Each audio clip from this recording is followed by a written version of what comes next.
Jai Radhe. So Vaishnav Kuche Shri Krishna. The 36th day of our readings of the 252 Vaishnava disciple biographies, and starting with Varta number 16, the story of Madhusudhan Das, a Gaudiya Brahmin who lived in Vrindavan. Bhav Prakash, the inner meaning. He is a devotee with a tamasi disposition. In the eternal Leela, his name is Bandhani. She manifests from Induleka and is thus a form of her divine loving mood. Madhusudhan Das was born to a Brahmin in Gaudiya Desh. His father was a disciple of Rupa Sanatana Goswami. He would travel to Vrindavan every year to see his guru. He would serve his guru for some days, taking instruction from them, and he would then return home. Madhusudhan Das soon reached the age of 20. Then his father took him with him on his trip to Vrindavan. He had Madhusudhan Das initiated by his gurus. Madhusudhan Das stayed there in Vrindavan with his father. He became very attracted to the beauty of Vrindavan. When his father wanted to set off home, Madhusudhan Das told him that he did not want to leave Vrindavan to go home with him, that he liked Vrindavan and wished to remain there. His father said, "O my son, you are still a child, you are not yet married. I am old, so now you should come home with me. Do whatever you like after I am dead." Madhusudhan Das was not persuaded. His father, defeated, went home.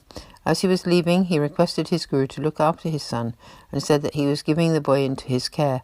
Rupa Sanatana Goswami told him not to worry, that he should go happily, and that he would care for his son.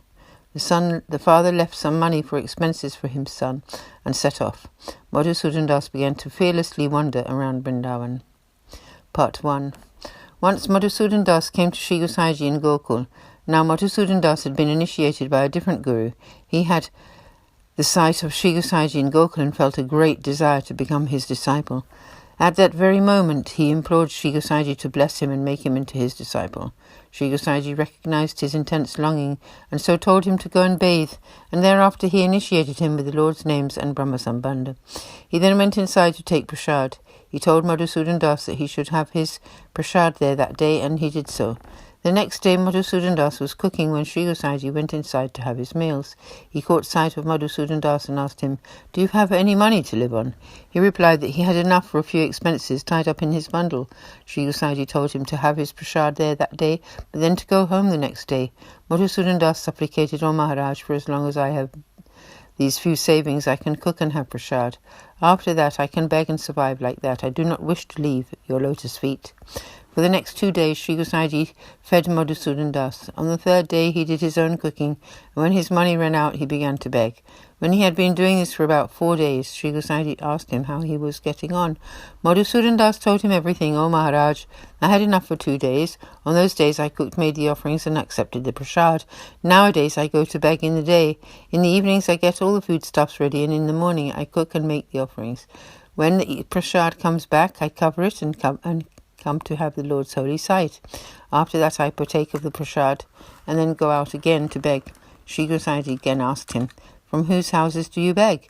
Madhusudhan Das revealed, "From the houses of Vaishnavas, from Bhatt families, and the homes of the temple's inner servants, and from Brajvasis. I also get stuff from traders in the market." Sri Gosaiji then instructed him, "You can take from all of these people, but never from the Bhatts or the temple servants. You must never accept even a bean from them." Bhav Prakash. The reason for this is that these Bhatjis and temple servants live on wealth donated to Sri Gosaiji and his lineage, and so taking from this source is an obstacle for Vaishnavas. This has already been explained in the Varta of Vishnu Das Chipa. Part 1 continued. Madhusudhan Das then acted according to these instructions. Some days later, Sri Gosaiji gave Madhusudhan Das the seva of preparing Srinathji's palm leaf offerings. He did this seva very nicely. On summer days when it was very hot, Madhusudhan Das would operate the fan for the whole night by pulling the rope. He did this for many days. One day Sri Gosaiji came to the room where the pan was prepared. He saw that Madhusudhan Das was falling asleep. His eyes were full of sleep, but he was still holding the rope and swinging the fan. Sri Gosaiji felt very happy to see his dedicated service. Madhusudhan Das had no idea that Sri Gosaiji had seen him. He continued making this seva until the very end of his life. Bhav Prakash. This story teaches us that Vaishnavas should be totally addicted to their seva. Then the Lord will be pleased. This then means that the embodied soul's life is fulfilled. In his Bhakti Vardhani treatise, How to Increase Devotion, Sri Acharyaji has written, the purpose of an embodied soul's existence is fulfilled when they become addicted to seva. Madhusudhan Das's addiction to seva was perfect. Thus concludes Varta 16, the story of Madhusudhan Das, on whom Sri Gosaiji showered his grace and with whom he was always pleased. He was a recipient of Sri Gosaiji's grace and an accomplished Vaishnava. There is truly no end to his story. Continuing with Varta 17, the story of Rupa Chandananda, a Kshatriya from Agra. Rupa Chandananda is a devotee of a Rajasi disposition.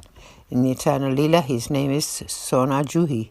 She manifests from Indulekha and thus is a form of her divine loving sentiment. This Sona Juhi is the head of Sri Chandravaliji's 108 close Sakhis. She knows Sri Chandravaliji's innermost heart. Sona Juhi also has a close Sakhi whose name is Sugandhini, who came as Harichanda, Rupa Chandanas's brother. The two brothers were born into a Kshatriya family to own Agra. Their father was very wealthy. Even when they were young children, they displayed a renunciate character and were really not interested in worldly wranglings. Their father married them off when they were 10 or 12 years old. They still behaved like renunciates. Rupa Chandananda Das's father was a religious client of Vasudev Chakra, who used to come to Agra every year to collect his dues. Rupa Chandananda was 30 when his father died. Sometime after this, Vasudev came to Agra. He came to their house. Rupa Chandananda asked him, "How can one attain to the Lord's lotus feet whilst in this body? How can one see him face to face?" Vasudev recognized that he was a divine soul and told him, "Sri Gosaiji, Sri Vittalnaji is the Supreme Lord himself. You should therefore take shelter in him and your every wish will be fulfilled." Rupa Chandananda told his brother all of this and he said, let's go become his disciples. They addressed Vasudev Das, "O learned sir, can you please make us into servants of Sri Gosaiji?" Seeing their serious intention, Vasudev Das said, "Come to Adel with me." They reached Adel after a few days and had the sight of Sri Gosaiji. He revealed himself to them as in a form more beautiful than thousands of cupids. They were both amazed.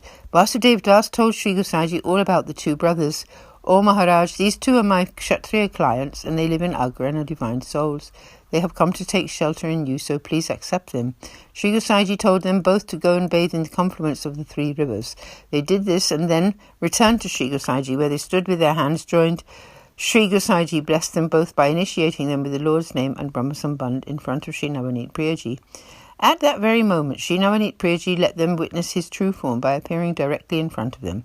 They both began to sob and addressed Sri Gosaiji after bowing to him.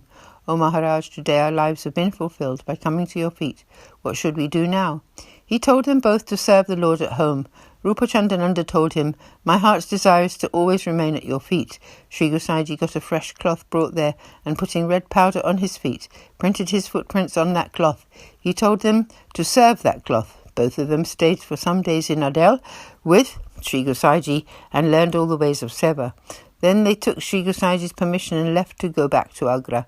Sri Gosaiji went to Gokul after some more days. On the way, he stayed in Rupa Chandananda's house. Rupa Chandananda welcomed him with great devotion, and he had all the family members initiated. Then Sri Gosaiji travelled from Agra to Gokul. We'll conclude the reading for today, day 36 of the readings at this moment, and we'll continue tomorrow with the rest of the story of Rupa Chandananda. Sab Vaishnav ko Jai Shri Krishna, Shri Vallabhadesh ki Jai, Shri Gosaiji ki Jai, Jai Jai Shri Radhe, Jai Jai Shri Radhe.